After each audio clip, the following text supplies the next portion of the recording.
So, Joe, we'll get into it. Question number one. Are you excited about the new batch of Yankees? Hashtag MLB Draft 2013. I am. It's an exciting time. I have not forgot the day I was drafted in the anticipation. I am excited. You know, we had a lot of picks early on, and we got a young man from Notre Dame, a third baseman, that we think that is going to really love the right field porch. We got a strong power hitter that's, you know, probably projected as a right fielder that has a lot of home run power, and a young left-handed starter. And left-handed starters are important in Yankee Stadium because of the short right field porch. When you talk about a left-handed starter, one that's 18 years old and can throw 94 miles an hour with a curve and a change, is that something that excites you a little bit, I would think? It sure does. And you just want to see the young man stay healthy, develop as quick as possible, and move through our system. Now, you mentioned you still remember the day you were drafted. Is your stomach in knots during that time? I have to imagine that's such a stressful point in time, but an exciting one. It is. I was actually taking finals during that time. Wow. So it was my senior year, and I was like, oh my goodness, I got this Latin terminology final, and I want to get drafted, and where am I going to be?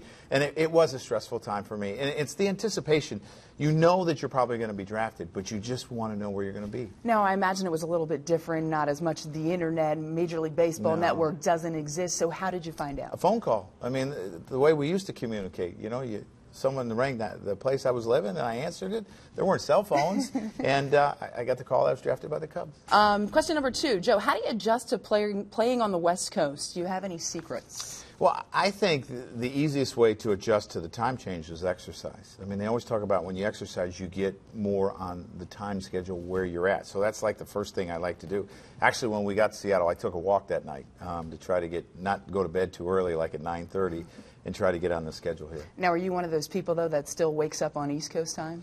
You know, I've been better. I'll wake up at 5 o'clock, but I'll force myself to go back to sleep. And for the players, do you think it's difficult for them as well, or is it more difficult when you head back east?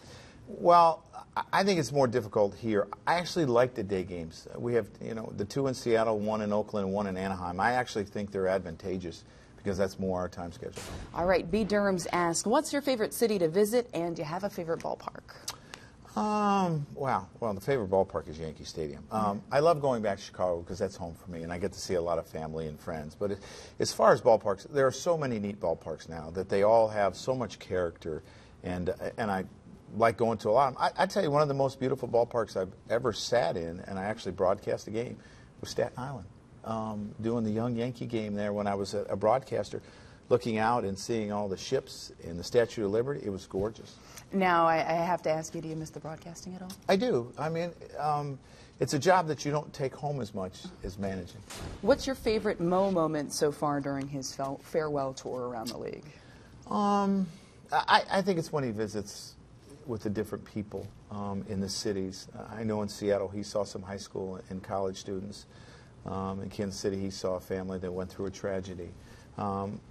I think it's Mo just being Mo was my favorite moment. Is there anything that's shocked you about him this year so far? No. You know, the one thing I'm shocked is, as well as he's pitching, he's talking about retirement, because most people wouldn't be doing that. Final question. What advice would you give a young catcher? Play. You know, and one of the things that I think is important is everybody wants to hit, okay? And I understand that. But defense is so important because you can save so many runs back there. And it's framing balls, it's throwing runners out. But the most important thing is figuring out a way to get a pitcher through 7 innings every night, even when they don't have their best stuff. And you have to do whatever it takes to get them through that, and they have to feel that. Who was the biggest influence on you when you were first coming up as catcher? I had Jim Messian. He was my manager in Double-A. And he taught me a lot about calling games and reading swings and getting a pitcher going and getting his off-speed going early and what you wanted to do, and talked about the importance of, you know, he used to say the rhythm outside, being able to throw the ball down and away. I thought he was very influential. Do you think catchers get enough credit? It's better off that they don't. Just do your job and go unnoticed. And I think that way you could pat the pitchers on the back and they love it.